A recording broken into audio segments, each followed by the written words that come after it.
These Sunday talks are Buddha's teaching or Buddhism made into symbol of a language that I can understand and a language that I can speak. So which means, my English is extremely limited. And so whatever I've been able to convey in this message will be very, very simple and easy. Perhaps that also is helpful and necessary for a number of people who wanted to help themselves through the either Buddhas or any other great masters' experience. So anyway, in the essence, so the most important point at the beginning is the motivation. So we really talked a lot, spent a lot of time on the motivation. So if every Sunday, if I started talking only motivation, then I'll be spending all the time on the motivation only. So, excuse me. So I cannot spend a lot of time on the motivation. But still, I need a little reminder for everybody, because that is first thing what to do, as well as it makes a huge difference, and that's why it is important.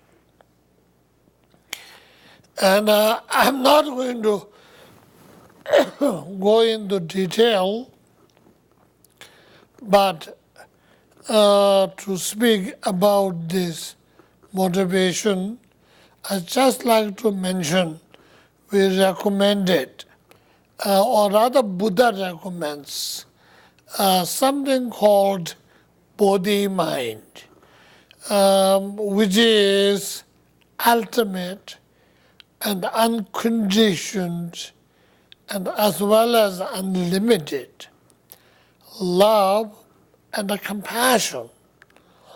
So the best of best, love and compassion, whatever you can think and generate, you should. And that's recommended.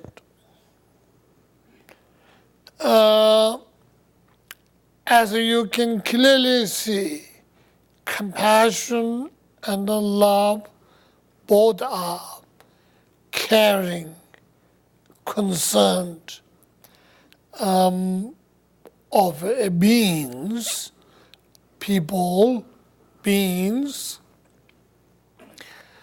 So not only yourself, but also did not ignore yourself either. Many people think it is my compassion, so I care nothing for me, but I want to do right for everyone. That's not necessarily love or compassion. Interesting, just the thoughts pops up on my head, and that the Baba Ram Das Ram Dass used to say all the time, too much righteousness is not necessarily good. And I sort of thought, yeah, it's true. But I didn't really get it deeply in. But when I'm talking and thinking, actually my talking is my thinking too. I'm thinking loud, honestly. And when I'm talking, and that thought came up, when I said, so you got to write for me. So then I began to think, too much righteous, and that is not right. And then we see, we got to do the right, whatever it may be. But these two didn't, I knew this, but these two didn't link together for me. Many of us, many good Americans, and do say, I don't want to interfere with anybody's affairs, but whatever may be, we got to do right. And if it's wrong, and then we have to be pointed out, corrected. And I think it's, in a way, it's good for society, for the people. But on the other hand, the idea of had to do right is accepted by the American society. So sometimes people explore that. Some people explore that, and they sell the wars to the public under this cover. One of the cover is we got to do right because they're killing each other. We have to go over there and stop the killing, and we have to do right. So people will agree with this because it is somehow it is the right thing is so much important. And so people will agree.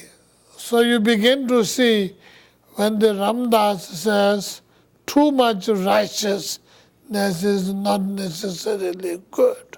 So I think, and that's what I heard from Ram Dass saying this for years ago, maybe decades ago. And and then he's just translating during all these wars of the last decade. American people bought the war when they tried to sell it because it is the right thing to do. And so that is interesting. It is the right thing to do, but you can't do everything.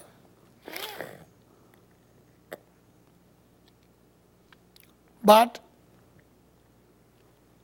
you have to do best. See, difficult to balance. Again, you have to do whatever the best you could. But you can't be interfering because if you interfere and you make a mess out of it, whoever interferes, they make a mess out of it. It's not necessarily American fault. Whoever interferes and mostly make a mess out of it. So you have to be balancing. You have to be contributing, but you are not messing up. Probably when you talk about love and compassion, and that must be limitations there, and somehow we have to take a line there. If it becomes interfering, it is time to quit. And it is helpful as long as it is helpful, you may go ahead and do it. And at the moment it becomes interfering in their life or their way of living, and then it is time we have to know, we have to quit. Perhaps it is the principle of compassion.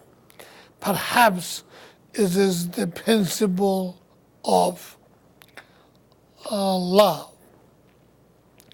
Anyway, love and compassion is the essence of one of the Buddha's teaching, and that of Mahayana. It is very basic, absolute, necessary. So it is throughout. It is at a preliminary level. It is the actual work, and it is the completion level. Everywhere is needed. It is one of the legs that spiritual people stands on it. The other leg is wisdom. This leg is compassion. Compassion and love and the wisdom. Somehow traditional Tibetan Buddhism talks this as wisdom and method. I don't know why, but the method is compassion and love. But the reference was tapshe, means method and wisdom, rather than wisdom and compassion, or compassion and wisdom. And that's the expression they use. So I'm always wondering why. But when you think about it, what is the method? That is the measure again, compassion and love. That is one important leg. So it is the beginning important, because if you don't have at the beginning, every activities, positive activities, one, difficult to come. Two, whenever it comes, it doesn't become solid, important for us. It is something nice, something admirable, little fancy, and good to use, good to talk about it. And also rather than become very major thing. And that's also why in the motivation level, compassion is important. Love is important. Again, let me remind you, compassion without love is just a dry, very dry,